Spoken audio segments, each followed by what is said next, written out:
The Tabletop Miniature Hobby Podcast is proud to be sponsored by Dr. Spork's 3D Terrain. From retro greenskin outposts to elven fortresses and obelisks, this is hands down the best nostalgic scenery you'll find out there, and all at stupidly reasonable prices. Check it out for yourself by heading over to bedroombattlefields.com/spork, that's SPORK, and turn your tabletop into a scene from White Dwarf circa 1994. Andy Chambers not included. Brought to you by bedroombattlefields.com, this is the Tabletop Miniature Hobby Podcast.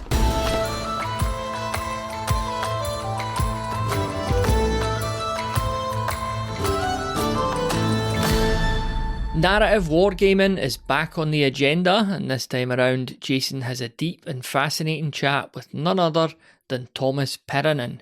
As is the way of these episodes, I just hit record, kicked back and listened along whilst working away at the painting table. I thoroughly enjoyed this conversation and I guarantee that you will too. Let's get right into it. Congratulations, by the way. It's been quite a phenomenon, the Trench Crusade, hasn't it? Nobody's more surprised than we. Nobody.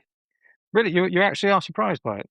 I mean, me and Mike just said we're gonna, because we had to obviously fund all the sculpting and everything and do all our work for free during the launch of the Kickstarter, and we said we're gonna lose our pants in this. And we said, yeah, let's just do it, because for once we can do what we want rather than the creative turnip is the telling us what we should be doing. So we were totally prepared to lose our shirts and be happy about it, but it didn't go that way. It's fantastic for me. I'm a businessman myself, I'm nowhere near as successful as that, but it's great to see people taking risks and getting rewarded. Yeah, I mean, if you look at it, it's on the surface, it's very counterintuitive. So you go into a space where there is this absolutely, totally dominant player who is like unassailable. You do, instead of going for the mass market, because our game is and the world is very much intended for mature audience. So you're narrowing your audience. Then you're taking religion and its role in war as the main theme, which like no major games company would touch with a barge pole. Like it's a suicide. So on paper, none of it made any sense, but that's not always how it goes. The Excel doesn't always determine the fate of creative endeavor. Well, thank you for joining us today, because it is creative endeavor that I'm really interested in. It's the narrative of things. Excellent. And are you quite a narrative-driven guy? I take it with Trench Crusade, you seem to be. Oh yeah, I mean, if you look at my past experience, at Games Workshop, I did do a lot of things, but of course the one that everybody seems to go back to is the Mordheim, which was a very much a creatively and especially narrative-driven game, where it was all about the not so much about the playing a super balanced tournament, but creating a story with your friends as you play through the campaign. And in many ways, Trench Crusade on a very high level is a sort of gameplay-wise, and story-driven-wise, a reimagining of that, or at least taking that high-level idea and bringing it to 2026. Because remember, I'm super old. Mordheim came out at 1999, so a lot of water has flown in the river since then. Well, you'll have to make sure you keep that picture in the loft, because you're looking fine for it. Yeah. There's the clean living. There we go. That's my problem. I'm too English with my kebabs. The narrative side of things, then, is that when you were playing? Are you playing often now? Or are you too busy for it? Various games. Oh, I play like continuously. I've been running an 8-year campaign of the D&D right now. I play board games. I try to play weekly. Obviously, I'm playing miniature games all the time, especially Trench Crusade, because I'm developing it. And on top of that, this is my industry, so I play a ton of video games. Remember, I was 20 years a video game designer, and I buy a lot of rule books, even the ones that I don't have time to play. I still want to study what's going on in the industry. Okay. So when you play those games, is it are you quite a technical player, or are you a more narrative driven, or are you a bit of a mix? It changed a lot. When I was young, I was very much a competitive player, and that's probably not highly unusual. It's the really into winning, and the nowadays I am very focused on the narrative side. I do think that having the competitive background was useful to me because you even if you're doing a narratively driven game, you don't want it to be so that everybody just said, if we don't pick this one army or warband or character, you're gonna lose. Because that doesn't lead into good storytelling either if the game is completely lopsided. So I think um, I draw from my competitive past to bring it to the narrative present. Okay. And do when you do a lot of D&D, you said, so that you are the DM? Oh yes, I am the epitome of forever DM. Right. Um, do you lean very heavily in rules when you're DMing? In the same way as when you say you've done the competitive side of things and bringing it to the narrative because you want a solid base in which to work, or are you a Um, bit more free flowing? I'm probably a bit more free flowing, but if there is a dice roll, if there is a resolution, I play it by the book. And when I'm usually what happens with DMs is that they will cheat to favor their players. So when I know this is, even if it's a devastating results to the players, then I will do the rolls in the open course. Then that will create a story that isn't just driven by me. One problem you've got if you are a 100% narrative driven DM or game master, whatever it's called, tends to be railroading and tends to be that you've already decided how the story will go and the players have a limited room to influence it. And I don't think that's good either. There is the saying, let the dice tell story. And while you don't want to be a DM that rolls, say, okay, it's first level characters, I roll on random encounter table. Oh, it's an ancient red dragon. Well, I guess they are all dead. You do not want to do that unless you've prepared something like the red dragon is actually looking for agents to work underneath it rather than just kill people. So I think you need both. If you're purely narrative, there's a big danger of not letting anything surprising and interesting and the memorable to happen. If you are just super strict rules guy, you might just end in a situation where it's not fun for your players. Okay. So when designing your campaigns, whether it's for D&D or my formative years was around 6th edition Warhammer, which is why I was so interested to talk to you as much as anything else, because uh, it's what everyone, it seems to be one of the more popular editions in terms of numbers of people.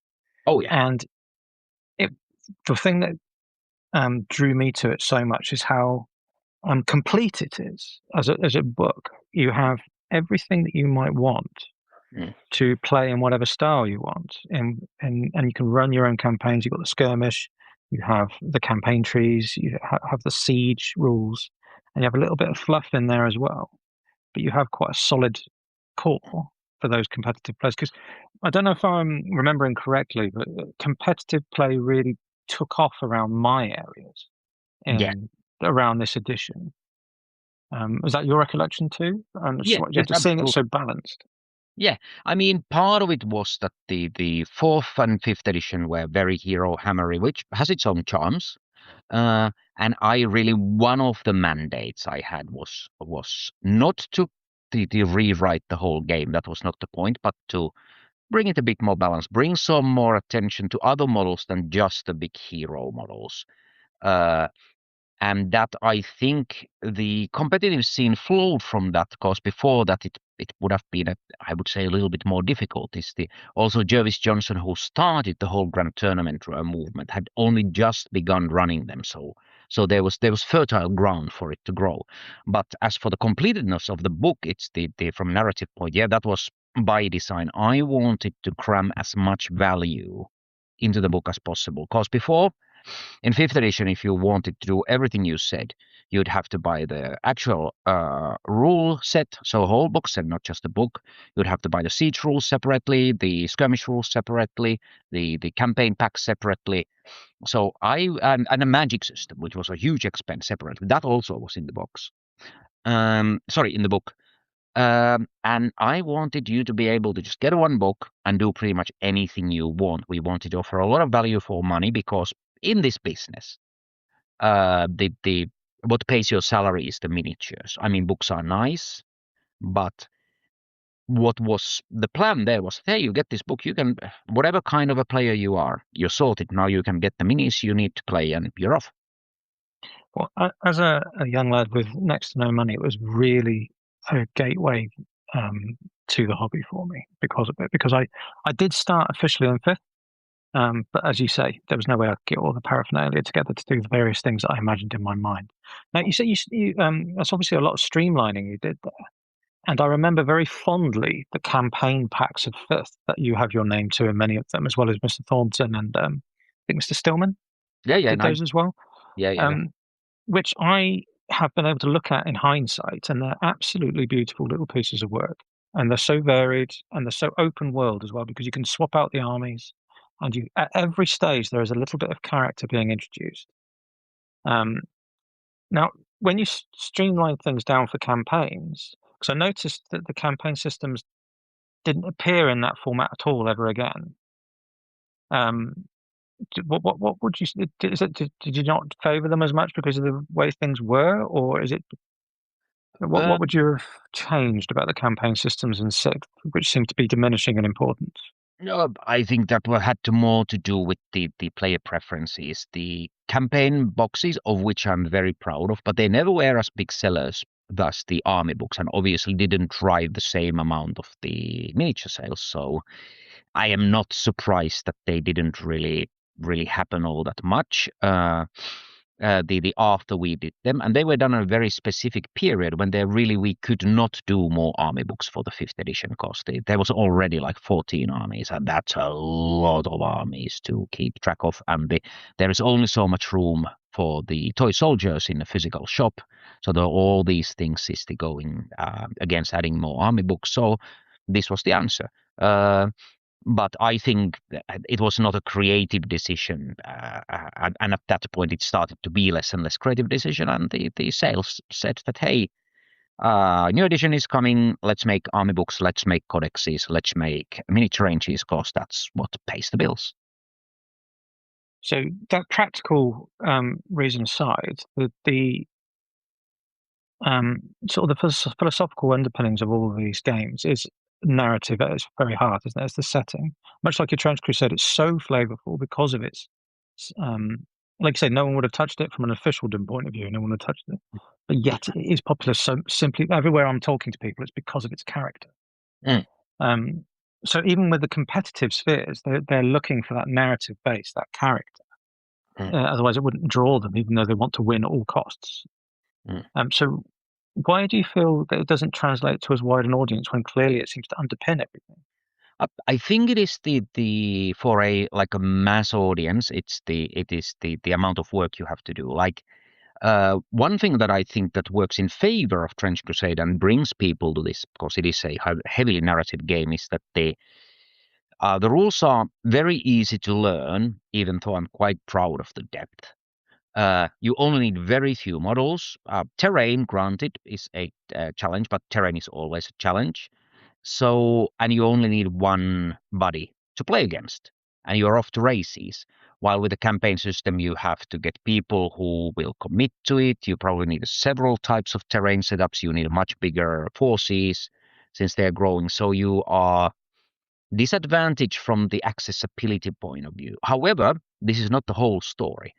The great strength of the narrative and the lore-driven the playing is that you tend to get fans who are in it for the long haul, which in many ways are both from the creative point of view great customers, because they get really invested in the lore and they interact and they build communities for you. They will recruit players, And they tend to be like what you'd say a long-term customer. It's because they are invested in the story and in their army or their warband. They will keep adding to it for a long time rather than just getting starter set, playing a couple of games, and they go, "Yep, where is the next game?" Okay, so it sounds very much a logistics issue and a planning issue. Yeah, I would also say that possibly maybe we live in a period where the attention span is maybe a bit shorter and the campaigns they require a lot of focus and commitment, and maybe people have busy lives. Maybe it's harder nowadays. But that's a speculation. I don't have actual hard data, but I have a gut feeling that's true. Okay, well, you've got a very broad knowledge of the industry because you're in it in such a level. So that gut feeling isn't without value, is it? I mean, that's clearly quite a good overview to look into. So if you didn't have those constraints from a market point of view, and you were just trying to design yourself a campaign system, what would you consider to be a good campaign system? What would you think is most fun or accessible from your point of view?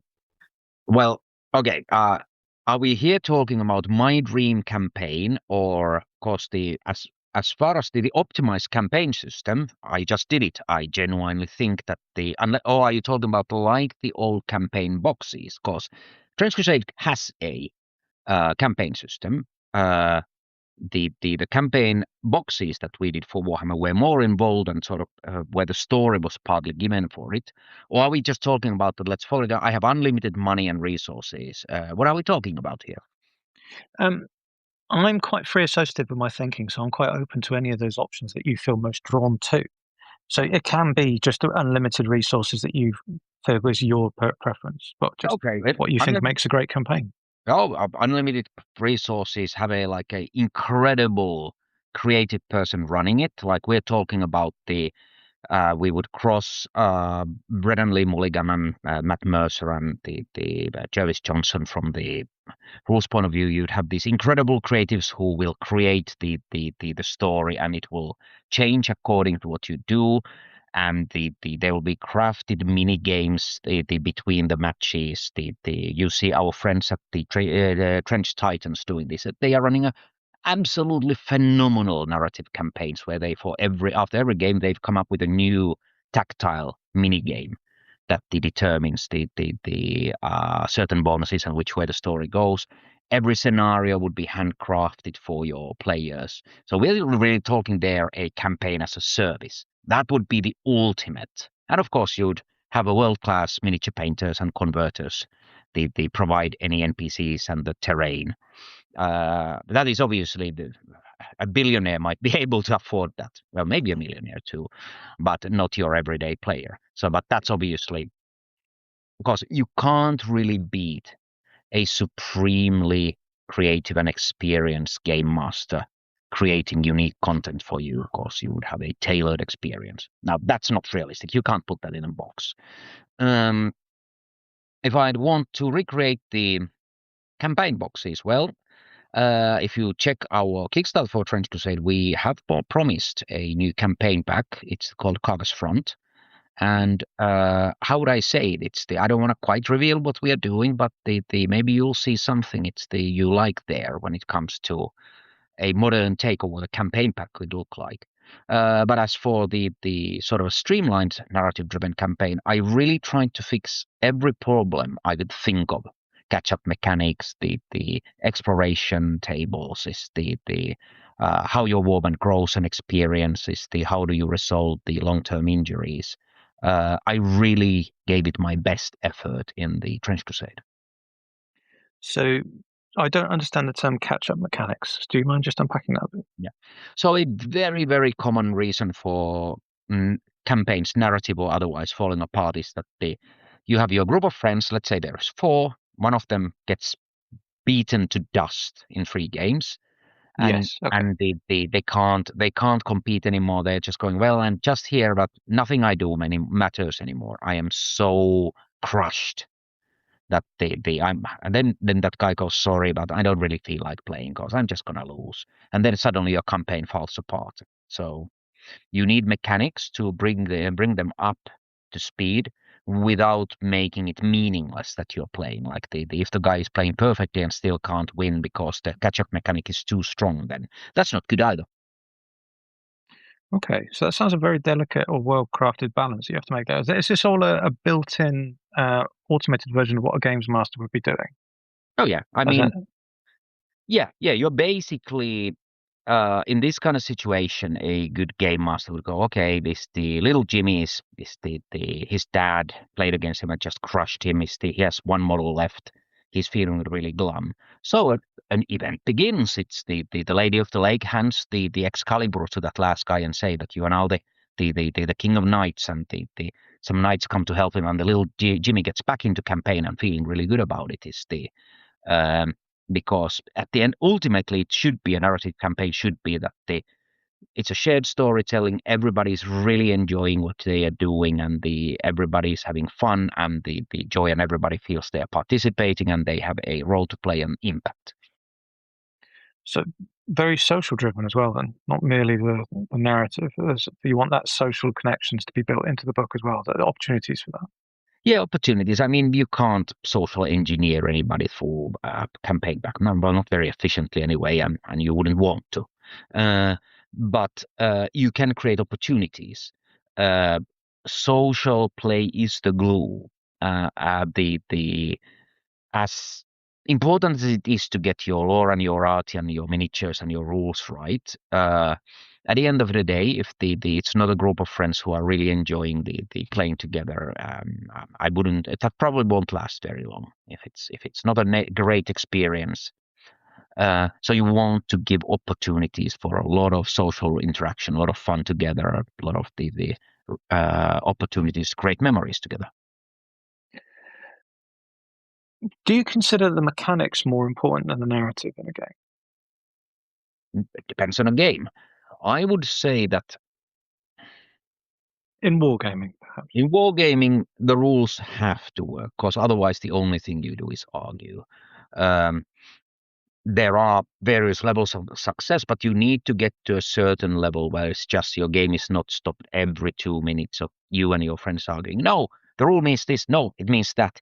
You have to get the in wargaming, because it's physical miniatures, measurements, exact combat resolutions that affect the game, and there is no DM to massage things.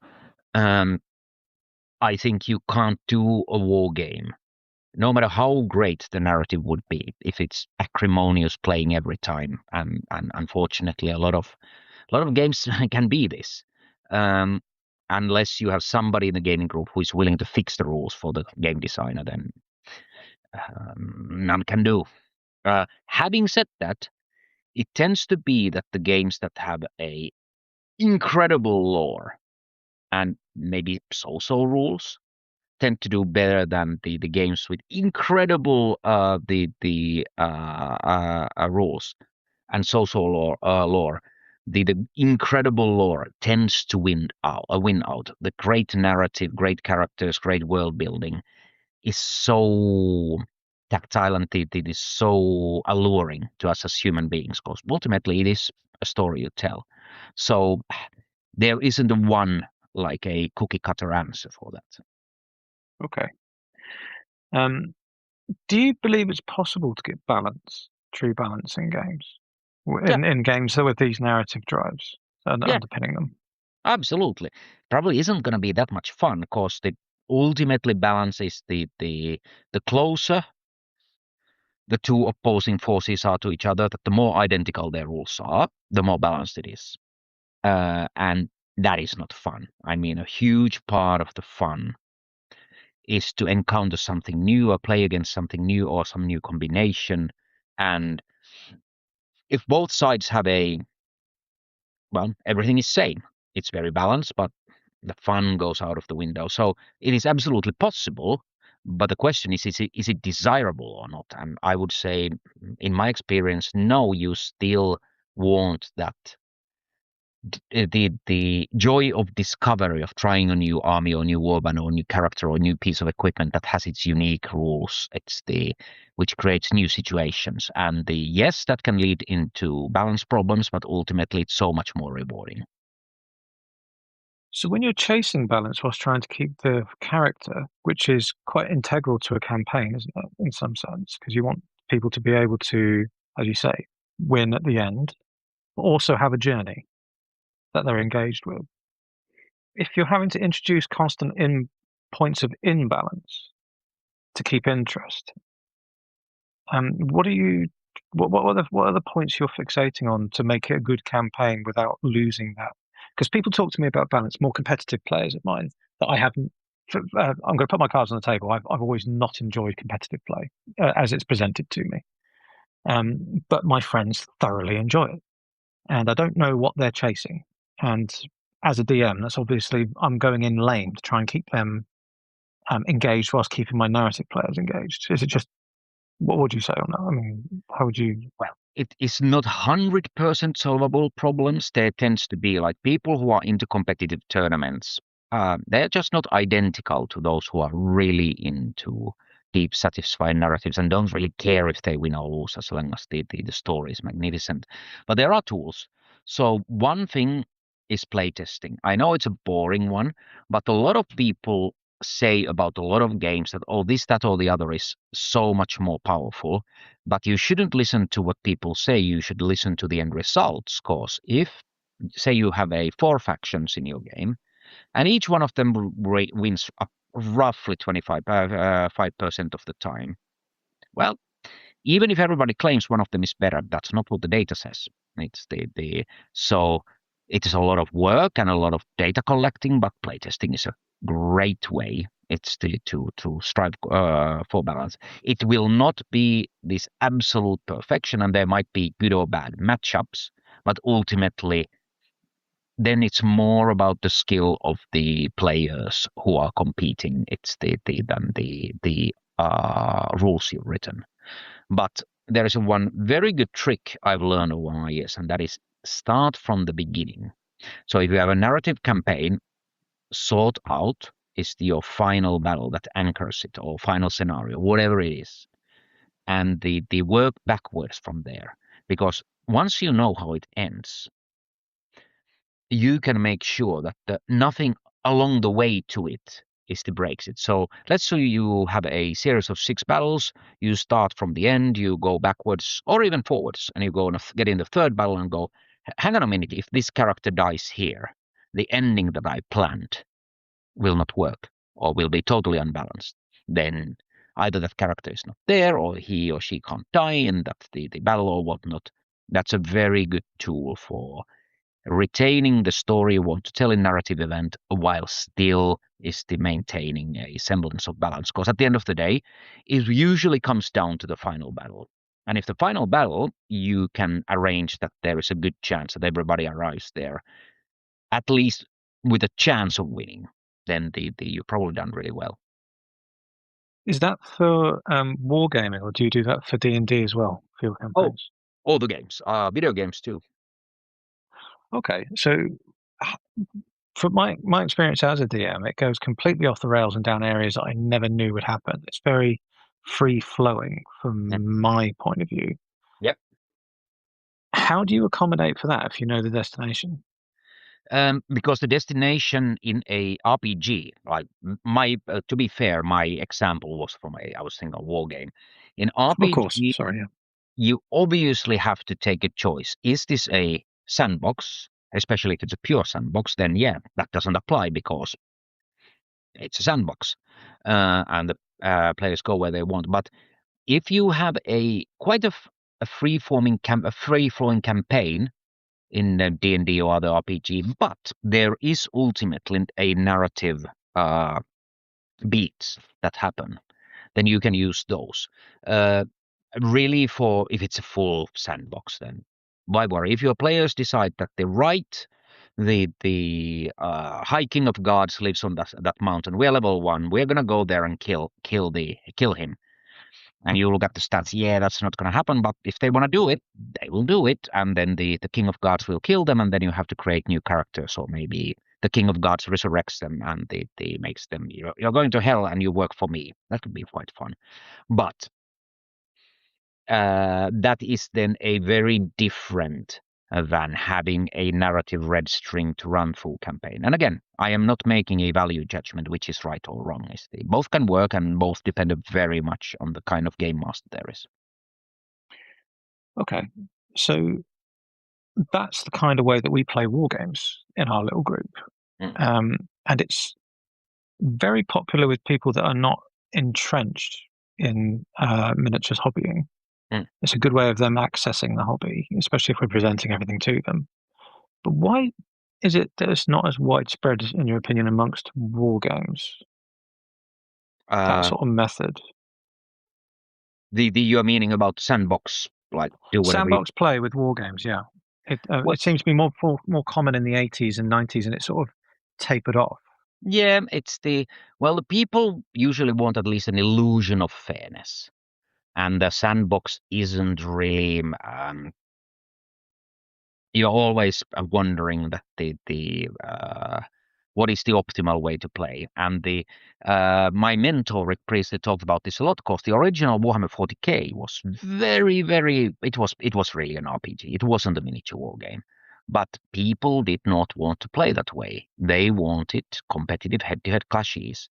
Even the narrative people tended to want it is and they would build the narrative within it. So the narrative came much more about the right. There is this kind of a battle. Here's the scenario, and these interesting characters on this interesting planet or place or a battlefield are facing over because the stakes are these. So the narrative comes from the grafting it around that experience, but overwhelmingly the players kind of don't want to feel that I'm already screwed because of the scenario. Of course, why are we playing to find out who wins? The rules are because there is no DM. I mean, there was supposed to be one I believe, for 40k, original 40k 2. It's just it's more difficult. You need a third person. That isn't most of the time. People don't have that available, especially a good game master. So by the accessibility and the process of elimination, what we got is what most of the people wanted. Okay. So hence why you have to craft such well-engineered campaign systems for that kind of mindset to function within in that middle ground, as it were. Yep, you're creating artificial dungeon master in many ways. I mean, if you look at like the Trench Crusade's campaign system, all the exploration events and the variety there, and depending which warband is doing which, that really is just a streamlined version of if I was running this open-ended campaign in the No Man's Land in Trench Crusade world. What you could encounter, obviously, a book can only have so many instances, but then the randomness comes in, which means that the path through the campaign tends to be very different every time you play, and it's not the same as having a really good game master, but hey, it's it can be a ton of fun, and it is certainly a lot more accessible. So that very streamlined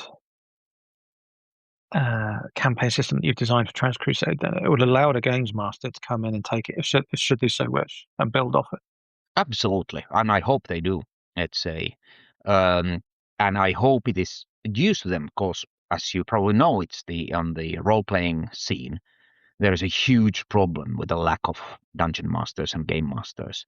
Like that's why there are these websites where you bid for the services of paid DMs. And one of my friends who is a very successful in the video games industry, he's one of those paid DMs, and here I think he charges like a $25 per session from his players, and he's like booked every second he could. And I asked him, "You're not poor, like you don't need that money at all. This is pocket money for him. Why do you do it?" And he said, "Because my players will actually show up if they pay."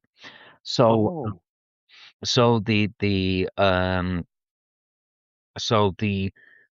and I think, and that kind of a dungeon master who runs a ton of games all the time of different systems. I know this from my experience, because I use this all the time. These kind of the tables that the sort of dungeon masters aids that they generate interesting items, events, characters on the fly, treasures they are very, very, very useful, and I hope they are of use to some of the people who get the Trench Crusade rules. Is this Trench Crusade campaign systems and development systems a variation of the core way you would like to have done it in 6th edition Warhammer? Not exactly, because the Warhammer 6th edition was an army game. and it's much easier to do deep campaigns when the number of models and therefore characters is much smaller. As you noticed, both in Mordheim and Trench Crusade, I limited the number of characters who can gain upgrades and experience to 6, which makes it much more manageable for the players to handle it. I have Would you treat it at a regimental level then? I would probably treat each unit of multiple models as one character. I think so. You'd have a famous your regiment would become a like a big red one, or the Finnish Ace regiment, or the Night Witches, or whatever. It's the Red Barons flying circus, and then they would get the character that way, because you do have to respect the mental load you're putting your players under. It's overwhelming them with rules, and especially bookkeeping rarely leads into success. Okay. So I once had a very brief talk with you on Facebook that you probably won't remember because it's amongst 10,000 others that was engaging with you at the time. It was one about where I was at the very beginning of my journey, and I asked you whether I could use the 5th edition magic system with 6. And I ended up doing your recommendations on that. And it's worked very well because, as you say, people haven't had to learn anything because I hand over a magic item. I hand over a spell. So you've really got me fired up there with the idea that not overloading your players. I didn't realize that was the thing I just did it naturally because that's what people responded to rather than me knowing why. But it's an overload. They didn't want to do the bookkeeping. Yeah, and this was very different. The in my youth, it's my distant dim youth. It's I come from a different world because not everybody is staring at their phone 24/7, and they distracted by ping pong, TikTok, ding dong. It's the whatever social media with 15-second bite size. Because it modifies your brain. So for me, like I played my first D&D games, you draw your own character sheet and everything was you'd use rubber and a pencil. And this to me was natural, and it was a ton of bookkeeping, especially for more complex system like Rollmaster or the I don't know, MERP, billions of others, and to me that was just the way it is. But we don't live in that world anymore, and you have to work with your players so everybody has fun. How do you accommodate for that cross-generational difference in attitude towards the games? Because I've got a lot of different age groups I'm trying to mesh together, because it's one of my things that I like to do is get the different generations and different sexes engaging in the same game. But it's that middle ground. How would you navigate that? Roles. I mean, on a simplest level, there is a young kid, you give them a champion fighter. There's very little for you can't ask for a very young child to have the same kind of a attention span and focus and maths as a very experienced player. You give them a straightforward but really fun character and give them big personality like Minsk.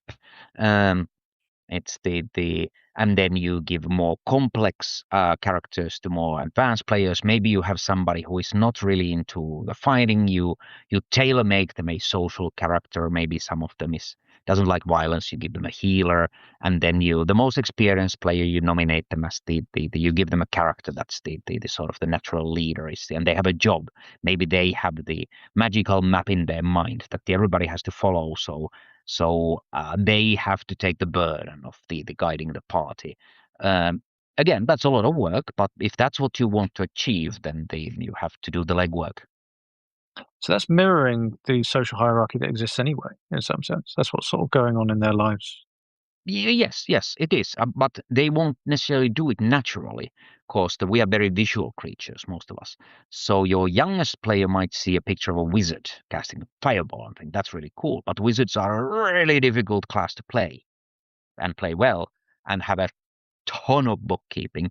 And if you have a 6-year-old kid, that's probably not the best possible combination for them having fun on being able to contribute to the overall narrative. So a little bit of a help and guidance, is and they will be looking at you anyway as the game master to helping them.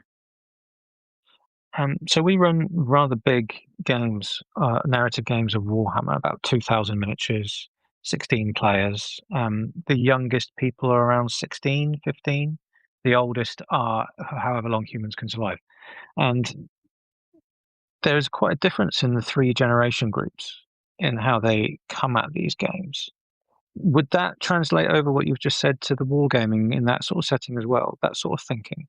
Yeah, absolutely. I mean, here is the thing with there is a reason why when I wrote the Trench Crusade rules initially, I said, I want to make this as replayable, and that means you need depth game as possible, and it can take only 2 pages. That was my original brief for writing the Trench Crusade rules.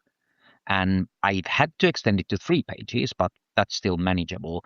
So, so you don't want to write 3 different games.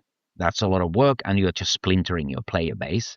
So you should rather provide the players and the game masters, if game has one, with tools and aids that to support different groups rather than they try to design the game for everyone. Rather, it's you make it as accessible as possible, because the reality is that if you make it for the most experienced person, then you will lose the others, because there is only so much complexity most people are willing to put up with. And this is the same trend is visible in video games as well. And then you bring that extra depth and not depth, the complexity. It's through the suitable player aids. There is, of course, and I'm gonna play the devil's advocate to myself. There is always a counterculture. You can be like the Dark Souls or Dwarf Fortress. There are games in video game space that are mind-numbingly complex and still popular. They are niche, but they are very big niche games.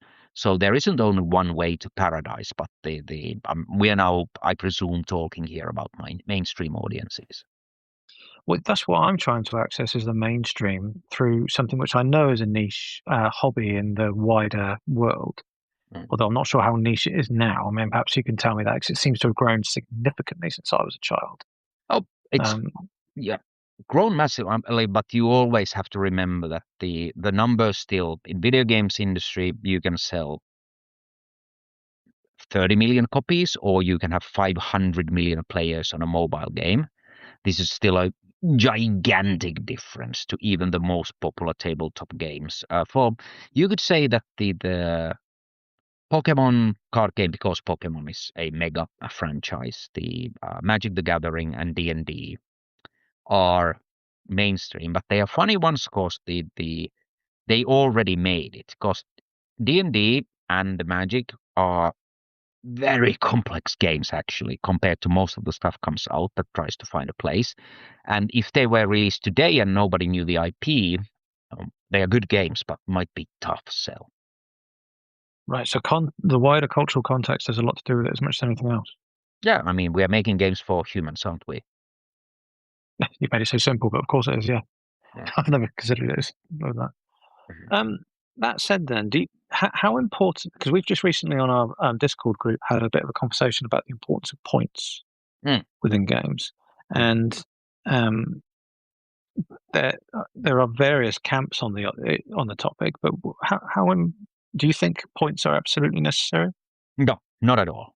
In many ways it's easier to say that something like you can have 1 choice from here, 2 from here, 3 from here, 1 from here, 2 from here. Pick them and you're done. That's a lot easier, and all the loadouts are planned ahead, or maybe you just have some alternatives. But for example, Trench Crusade, we made a decision that everything is costed in ducats, because that's more about you feeling as this is the narrative aspect, that you're the warband leader, you have limited resources. So you're thinking, I need another bolt action rifle, but I have only 7 ducats and not 10. So where the hell do I get that extra free? I have to sell something. What it is? Man. The points serve the immersion of the game. they make it more complex, but it stays more true to the experience we want to offer. But points are in no way necessary. Preset forces, select pre-made loadouts, select choices. You totally can make a good game with those. The Minigamer is a free weekly email newsletter where I curate 5 cool things that caught my eye in the hobby this past week. Subscribe today and have the next edition sent straight to your inbox by going to bedroombattlefields.com/email. That's bedroombattlefields.com/email. And now back to the show. So for people that do these pick up and play experiences and just meet, I wouldn't say a random person, but someone they've never met before, and they wouldn't have known that they would have met because they've just gone to a club or what have you. Are points useful or again not necessary, depending on the game? For the pickup game, not necessary. In fact, it's better if there are ready-made forces. So this is like how we run all our demos. Is you just pick the force, and the person giving demos, it's the takes you through them, and the hopefully is quite merciful, because as you know, if you are a lot more experienced than the other player and the game has any skill element, of course you'd wipe the floor with them. But who will have a fun experience if they just get curb stomped before they get to do anything? Not one person I've ever met would like that. And that then would allow them to get engaged with it and lead them down avenues where, like you say, you've designed something like the gold coins to immerse themselves in it. It's technically a point system, but like you say, you've added that layer on top. Yeah. Okay. And the other currency we have, the glory points that you get from making glorious deeds. It is just another currency or point generator of different kind, if you will.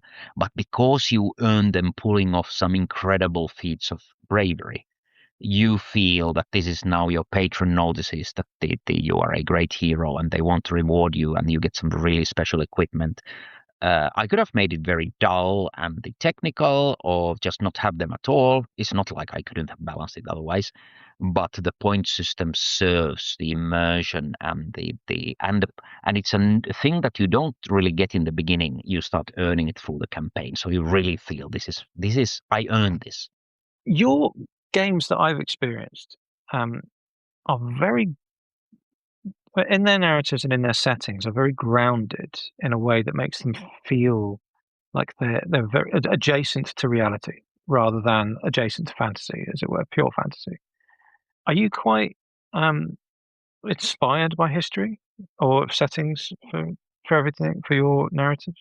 Hugely inspired by history. I mean, sure, Lord of the Rings has a massive influence in my life, but that's partly because Tolkien treated Middle Earth as a 100% real place. It's and he had the chops to do it. Very few writers have the kind of skill set as the Tolkien had. But I read metric ton of history, historical books. It's the historical novels too. If I like the author. A lot of academic work. I consult academics, experts on their fields, and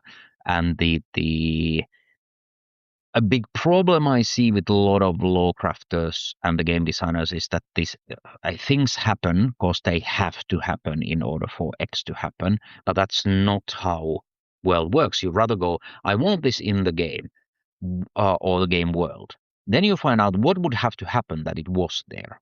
Let's say, like, you can't just say there is a invasion of an island if the bad guys have no access to fleet or ships or flying or anything. And where did they get them, and where they build them, where do they come from? Even if you don't reveal it, the world itself, you don't want to immediately question that what the hell is going on here. This is not possible. Is there a particular time period that you're drawn to as an individual more often than not? So for many people, for instance, I believe Mr. Priestley said he's quite interested in the ancients, in particular Rome and things like this, and others are interested in different time periods. I myself, 1600s, civil war era England. Do you have anything? I like the big break points, like the fall of Constantinople and the where is so many people thought that the world was going to end. The Protestant Reformation, and all the religious war, the end of the 100 Years' War. It's everybody just always, you see a movie and book and comic after comic about the early part where the English longbow, rah, rah, rah, rah, it's killed everybody, we won, yay. But what really happened was that after Jeanne d'Arc is to refresh the French morale. Of course, it's both sides were really French. It was just a French royal house making the common people on both sides die.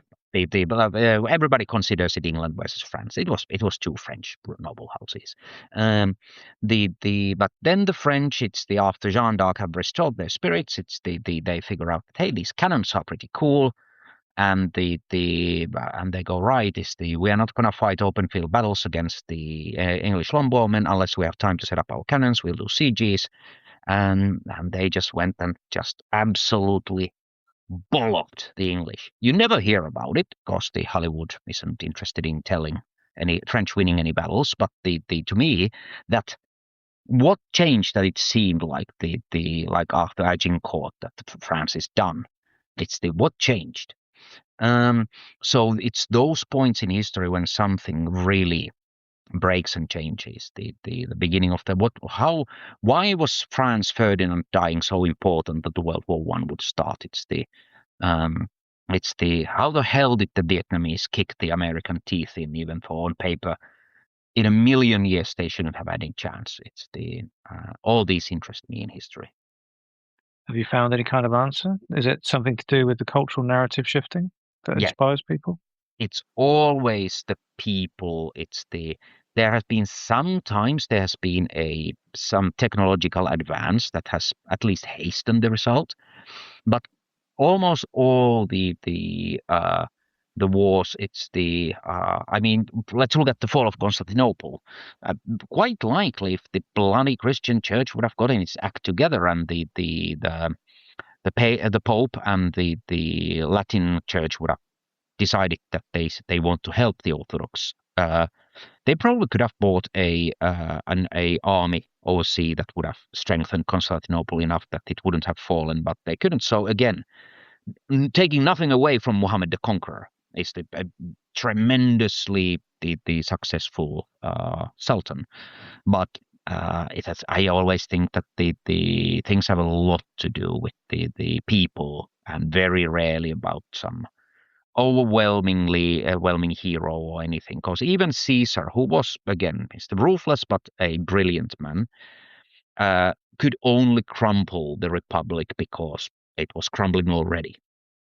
So the narrative, the cultural narrative, is an absolute interesting thing for me because it undergirds the majority of people's perceptions, not only themselves, but of them as a group and how they react to things. And it's that memescape that then opens up. But for instance, the resilience of the Finns in the Second World War, because of that sense of themselves and that willingness to try, like you say, on paper, should not have been possible. Yeah. At that point, Soviet Union had more tanks than the rest of the world combined. It had more warplanes than rest of the world combined, more artillery than rest of the world combined, and of course 8.5 million soldiers in the Red Army when the entire population of Finland was barely 4 million. But you never know how it goes. It's sometimes something small happens that nobody saw coming, but it changes everything. And those dark moments before it changes, is that the area you focus on for some of the games as settings? For instance, it feels very dark and pre one of those moments in Warhammer.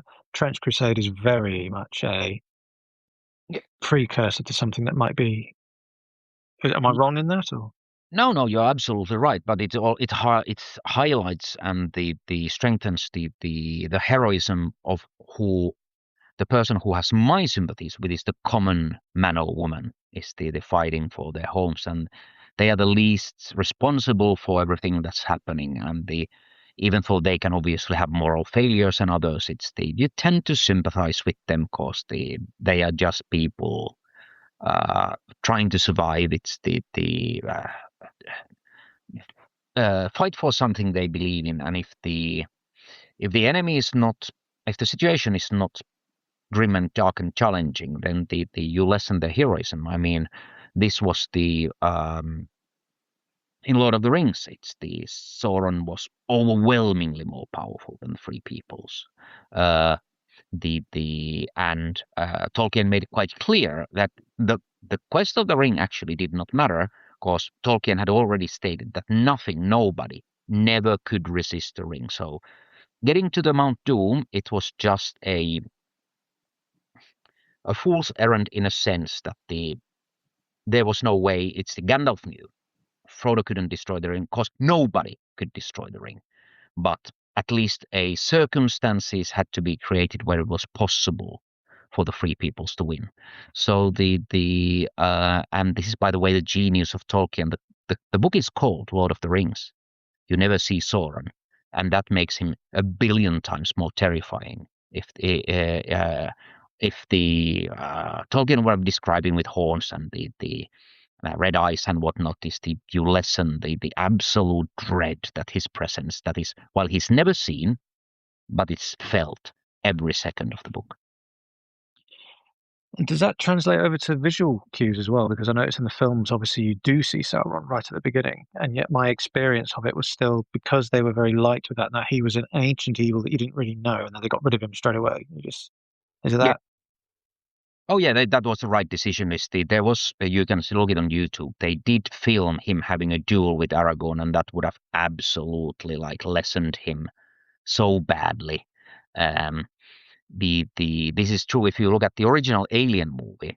Why the creature is so terrifying is that you see so little of it. Still, you need to leave some room in the people's imaginations, especially if you want horror. The best horror movies are very much in your mind rather than a CGI on the screen. So things like H.G. Wells, where you really have no idea what it is beyond the veil, that Cthulhu thing that's just completely mysterious. Yeah, and is why it's horrifying. Oh yeah, and you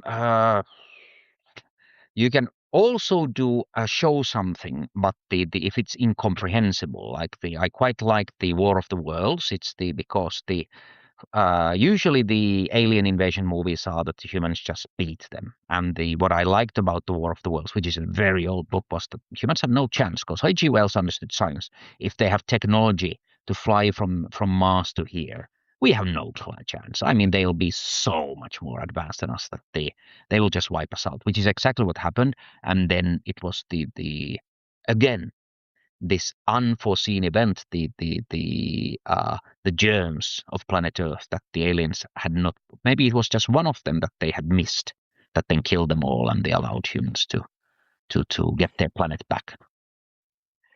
So, do you have a personal favorite moment from any of your games, of a DM'd game or of a narrative game, that you think that was great, that epitomizes the kind of joy that can be unlocked with your craft? Yeah, I mean, this has a lot to do with the atmosphere between you and your players, that you can't just translate into dice rolls or tables or rules. And there is a heroic companion. Is my players were being pursued by a foe that there was no chance of defeating, and they formed a very strong bonds with this individual. And then he stays behind. Is allowing the players to escape and explains them. It's the why he's doing it and how much he loves them. And my players are all in tears. This is something that you can't really get from just mechanics. That is something between human beings. And that example you were thinking of, did that take a long time to build, or were they to know each other for a few months, few years? Where were they? Yeah, it was a long time. It's the people don't. We have strong social walls, so people don't easily open up like that in the front of even friends. It's the unless they truly trust them, because it leaves you vulnerable. And they also formed a very strong bonds with this companion. So yes, some things take time. I mean, making a good game takes time. I think it's a good book, a good movie, good game. Quite a lot of people try to rush through, and sometimes spending time just thinking about it when you're planning something is well spent, even if it looks like you are not actively developing anything. So depending upon the game, let's say Warhammer, for instance, is there an ideal length for campaign then in your mind for that kind of thing? I mean, obviously, it depends once again on your players. For if it's 6-year-olds, I'd say maybe 3 games is the beginning, middle, and end. 6 games I found is quite good because it feels like a long journey, but this doesn't take forever. But then some people love to maximize everything, so I found that a monthly game for a year is a pretty good sort of. You feel like you went into a truly epic journey. So 12 games. Yeah, over the course of a year. But D&D obviously is a very different thing. Yeah. Oh yeah. Would you have that longer or shorter, or do you just go with the flow? Oh well, depends how often you play. But I try to play weekly, and I would say I finished one campaign in 4 years, another in 6, and then one very short one in a year. Which I considered short in a year, and definitely the longer ones had more emotional impact because the so much had been shared between us. And I presume invested, because they've invested themselves within their own. Yeah. But it's you get out more if you put yourself more of yourself into it. And again, this is something that is very difficult to get in a one-off game. This is why lore can be very important, because let's say in the video game space, the Helldivers 2, let's say made by my friends in Sweden, became so popular that you immediately get into the role of the managed democracy, where you are going into the alien worlds because they threaten democracy here on Earth. So you have to go and kill them there, so they don't become a danger to managed democracy. And everybody gets one vote. But there is never elections, and you get into this absurdist, very Starship Troopers kind of mindset, and everybody's immediately having great fun because they are role playing the stupid stormtroopers, that don't even realize that they are absolutely being used by their government, and it's a great fun. Everybody shouts these slogans, and the lore of the world draws you in immediately, and you are very much willing to give it a chance. But that's why lore can be important. It still can't. Then once you start playing with your group, in this case Helldivers, and you become friends and you take different roles and support each other and chat to each other, it still strengthens. But a good lore can give you the initial impetus. You said you're quite a visual guy. I'm very visual tactile, hence why I'm in the hobby. With your D&D games, do you use miniatures in the scenery, or are you entirely theatre of the mind? No, we've used miniatures a lot, but I have a lot of players who are not local here in Finland, so I've used virtual tabletop quite a lot, simply that it's easier to do that than try to share the miniatures table with them.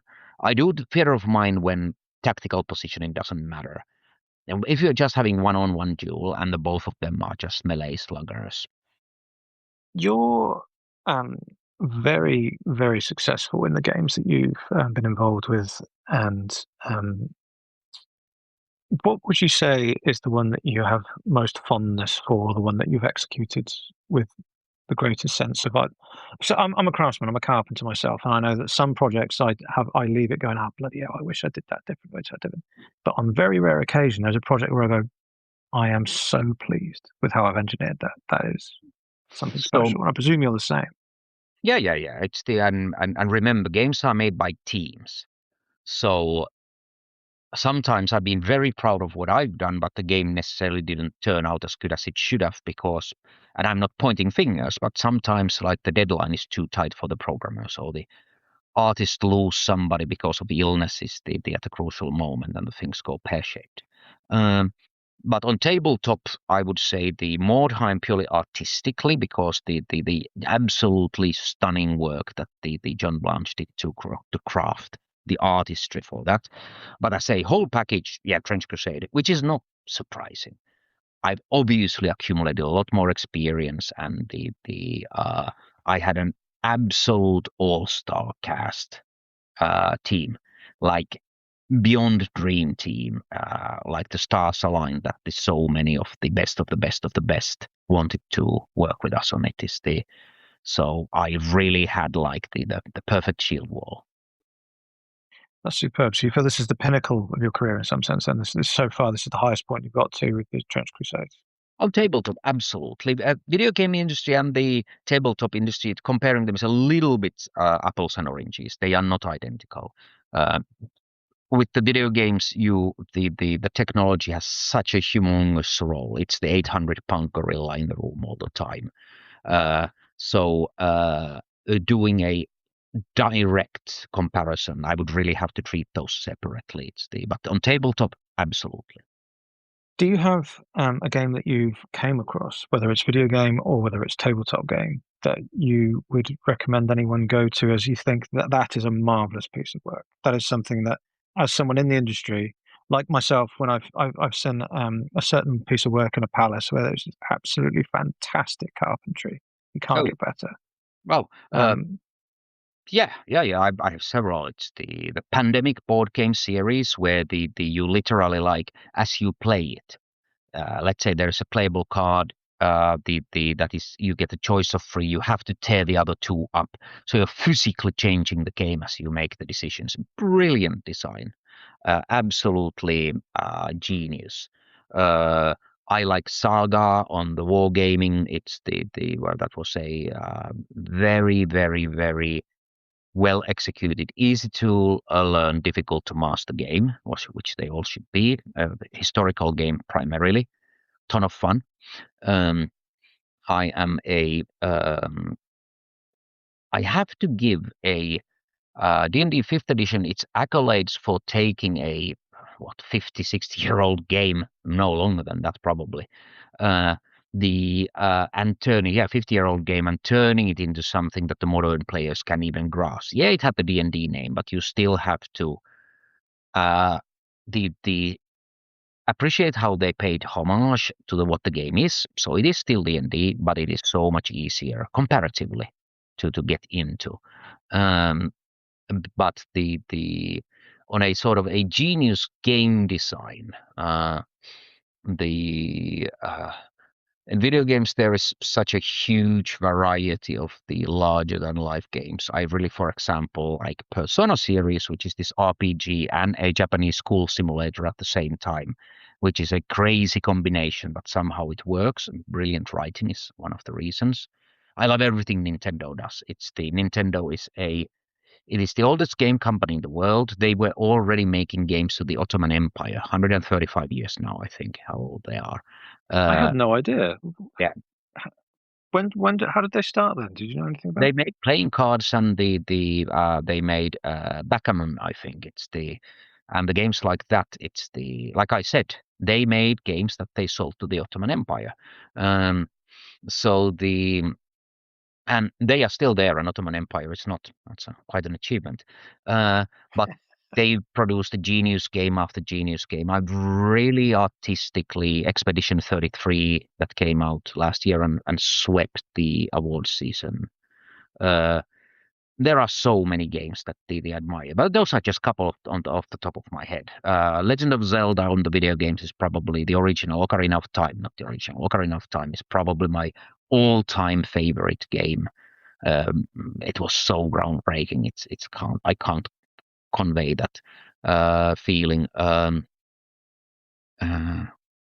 love what Mörkborg has done.